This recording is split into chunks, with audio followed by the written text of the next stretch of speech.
have a trusted resource to go to always. When you talk about data being power, the future of understanding how hormones work in the human body with a device like you've created, how significant is that? That's incredibly powerful. Otherwise, our healthcare and our bodies are a black box. Women especially are not taught anything about their menstrual cycle in health class. We're not taught about anything about how to have a baby if it doesn't happen when you have sex the first time. When things go wrong, what do? You have no data, you have no answers, and you don't even have a trusted resource to go to always. Because if you have to wait a year to see your doctor, in that year, imagine that spiral that a woman is going through, right? And Google's not the answer. So what we're starting to do is empower her with information. Let's look at what's happening inside. Let's understand that. And then let's guide you onto asking the right questions with your doctor when you actually get into that office.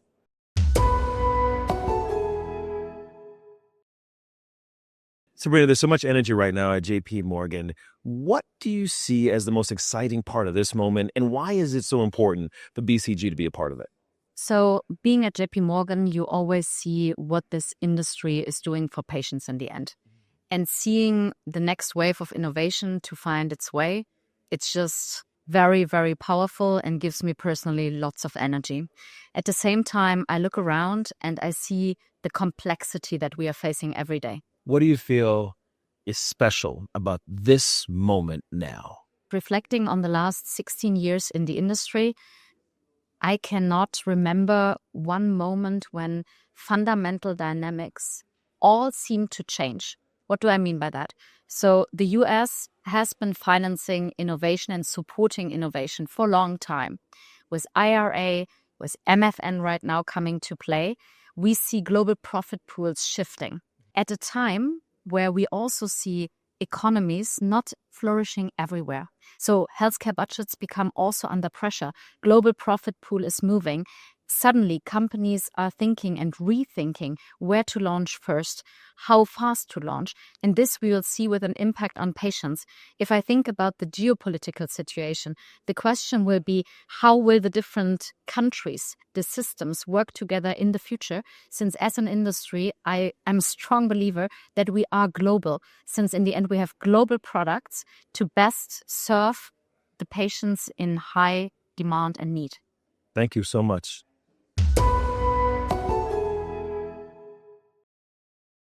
Have the future of imaging with AI. 70% FDA tools tied to AI, but the future? Well, the future will be even more autonomous AI kind of enablement, not only in devices, but really for entire systems. So think about a patient could ultimately, do certain aspects of the medical imaging guided, like in an autonomous fashion. And physicians would be, supported with AI agents in order to get to certain insights much more efficiently than they ever have been. So it is really helping both patients as well as the healthcare providers to attend to these opportunities much better.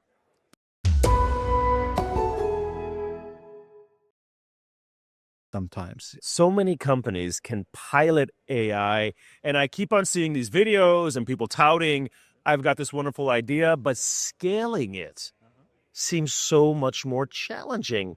How do you bridge that divide? Don't lose focus. It's amazing, this idea of chasing shiny pennies, thousand flowers blooming, call it what you will, right? There's so many great ideas that companies want to pursue that they forget the basics sometimes. And the basics are, why do I want to do it? Do I have the team around me to actually get it done? And do I have created the environment within my organization for the adoption of the change? At BCG, we always say it's about 30% of it is the technology, 70% of it is people and change. If you don't focus on the 70%, you'll never get to the scale.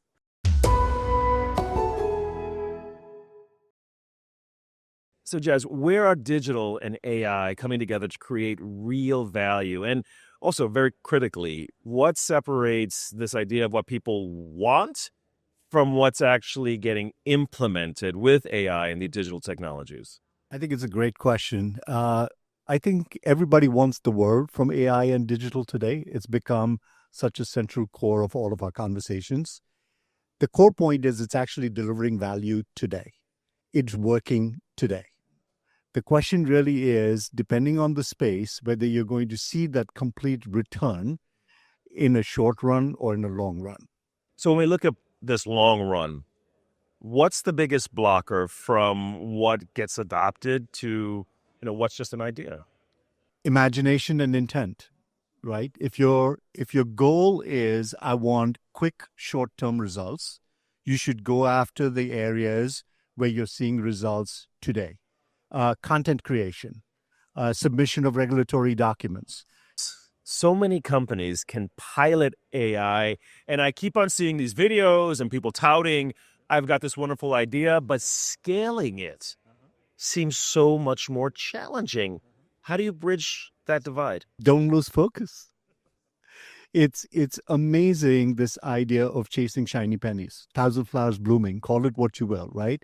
There's so many great ideas that companies want to pursue that they forget the basics sometimes. And the basics are, why do I want to do it? Do I have the team around me to actually get it done? And do I have created the environment within my organization for the adoption of the change? At BCG, we always say it's about 30% of it is the technology, 70% of it is people and change. If you don't focus on the 70%, you'll never get to the scale. So I understand the process, but what about the timing? Is this something that has to be done or designed within 90 days, or is there a larger scale here? Again, going back to, if you know it's going to work, don't experiment, simply do. If you're trying out something where you're unsure whether your brilliant idea is going to land up working, you do need that experimental phase to see if the technology is giving you the results you intended. But there's so many places where you can simply just get going. This is not an experimental technology anymore.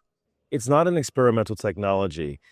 And because of that, the question of responsibility comes into play. When companies are using and adopting AI, what are the key questions that leaders have to ask themselves to make sure that they're using this technology responsibly?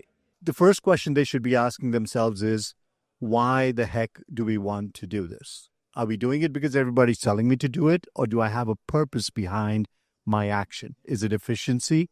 Is it a rethink of process?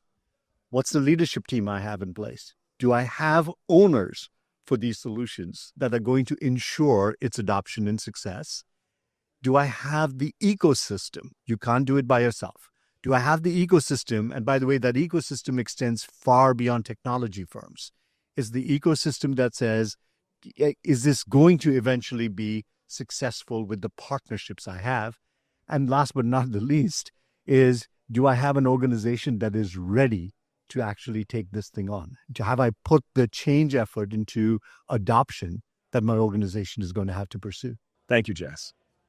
Thank you, and appreciate you having me here.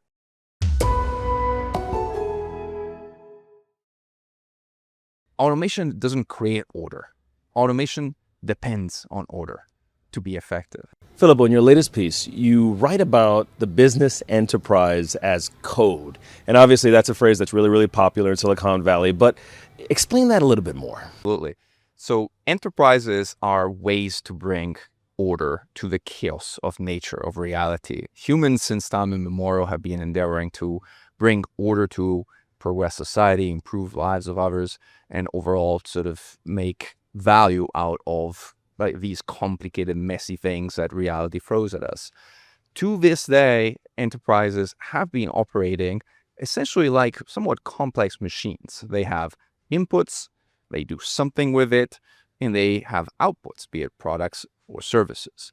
A lot of how they've been operating historically has been based on tribal knowledge or some kind of loosely codified policy and procedure, but it was always something that was partially codified in some documents, but in many cases relying on tribal knowledge. What we are arguing right now is that given the productivity boost that new technologies such as AI is bringing to the world, the necessity to codify that further and becoming more explicit level and implicit, having that all, what are the inputs, how do we process, and what are the outputs, is increasingly going to be dependent on being an explicit definition rather than just something that is tribal knowledge and left to a people-based organization to understand and know. So it's not enough for someone just to have a lot of experience, because if something happens to that one person, than if it were codified. If the enterprise as code were in place, then it'd be much easier for the enterprise to move on. Is that the thinking? That's absolutely part of the thinking, yes. Like the fact that there's knowledge is codified with people, and so as people turn over, you lose some of that knowledge, or that knowledge can get corrupted. That's how also the culture of companies evolves in ways that can sometimes be unpredictable. That is certainly a factor. Now, there's reality though, and there's an appreciation that companies are living beings, entities that need to evolve with the times like human beings do. So having something that is rigidly codified in a way that is somehow unchangeable or unmovable also doesn't work. So you need to have something that, yes, is codified, but has enough adaptability and the ability to evolve with the times in such a way that allows the organization to rise to the challenges of the times. Very important distinction. If we could talk about cloud modernization, because when I think about that, that used to be the big differentiator. Now, it's the baseline. So if it's the baseline, what can a company do to get that competitive advantage? Absolutely. So first and foremost, it is the baseline of the new. However, a lot of organizations still have to embrace the journey to cloud. Many large corporations still rely on their old legacy data centers to operate most of their technology infrastructure. The adoption of cloud right now is certainly on a high, steep curve, but it's mostly geared towards new things that are being built and designed right now. A lot of the legacy core systems are still operating on the old infrastructure. So a lot of organizations are still in the point of asking themselves, should I accelerate the journey to cloud, or should I just progress on a more natural pace, or how should I think about that? So then there's an element of that. But assuming that you've made most of that journey, then the question you asked becomes incredibly relevant, because cloud is fantastic in terms of allowing companies to rent scale and access to a set of capabilities that would be prohibitively expensive for them to individually develop and build. But once they're there, they have the same capabilities that everybody else also has access to. So how you use that capability and what kind of assets you create within that set of capabilities is really the key. As AI scales, what types of coherence and discipline does a company need to have in place to set themselves up for success? Absolutely. So if this brings us back to the concept that we were talking about earlier of the enterprise as code, as at the end of the day, automation is really the key word. But automation doesn't create order. Automation depends on order to be effective. So organizations need to create that level of order in their processes within their data to be able to make the most out of AI and automation broadly defined. That increasingly, as these automation capabilities, of which AI is a key component, mature even further, that reliance on having that order in place is going to be a key differentiator. Order in your data, order in your models, order in your processes, have those, and you can create step change productivity gains within your firm and organization. Order in your data, order in your processes. But what about this business enterprise? You mentioned this earlier, but I understand now it has to be codified, not just so new employees understand it, but so that the machines understand how the business works. Why is that so important? Well, that's essential because at the end of the day, if we're relying on machines, models, and these kind of agents to act in a certain set of capacity, the key element that enables them to do that is context. They need the context to be able to perform the task that you're assigning to them. Without that context, they're not going to be effective at performing the particular task. You also need to be very specific with regards to what is the task that you need to have them perform. If you can define that task very precisely, and if you give them all the context that's necessary to perform that task, that's when they're going to excel. If you define that task too broadly, or if the context is not sufficient, then that's where you're going to see some of those agents go astray and not be effective. Well, we don't want them to go astray. Thank you so much. Thank you. Technology that has hit us. Roger, Vikas, agentic, that particular word seems like it's the buzzword of the year. You ask anybody, they're all saying agentic, but what's really going on with this? Duarte, I think what we're seeing is a real range. There are some clients of mine that are actually very deep in agentic. There's a CEO I know who literally spends his time with 3 keyboards. He's working, three computer screens looking at agents doing a variety of different tasks that he used to have people on his executive team doing in the past. Technology that has hit us. Everyone's trying to get to that point where they're using agentic, and I'm talking about these more capable, action-oriented AI systems in order to drive real value. When companies come to you and they're starting their agentic journey, what are some of the challenges that they're facing, and what do you tell them? We've looked at a lot of these success cases, and we try to talk to them about what is the patterns of success to help overcome those challenges. And so if I net that out, one is kind of a leadership in organization, all the way from the CEO to the frontline worker adopting this technology. Second of all is starting in the right domain spaces. So we talk about purposeful processes, doing things that have proven ROI so you can learn this technology and kind of build the muscle. The third thing is a data journey. So data quality has always been a good thing to do. And putting the change management for the new technology in the context of the overall value creation for the business. Let's talk about bottom lines, measurable results. When you've seen companies deploying agentic, where have you seen the measurable results? If you take all of Gen AI, we've been on a journey, again, with BCG's help on our own transformation. So for IBM, we're going to exit this year at our best estimate is a $4.5 billion better run rate than we had 3 or 4 years ago. Now, that's not all going straight to the bottom line. That is also being reinvested in innovation. And so we look at that as a proven ROI. But I'd say I look at a framework of kind of raise the floor, break the ceiling. Raising the floor is what we've done on productivity. Today's best process can be tomorrow's worst.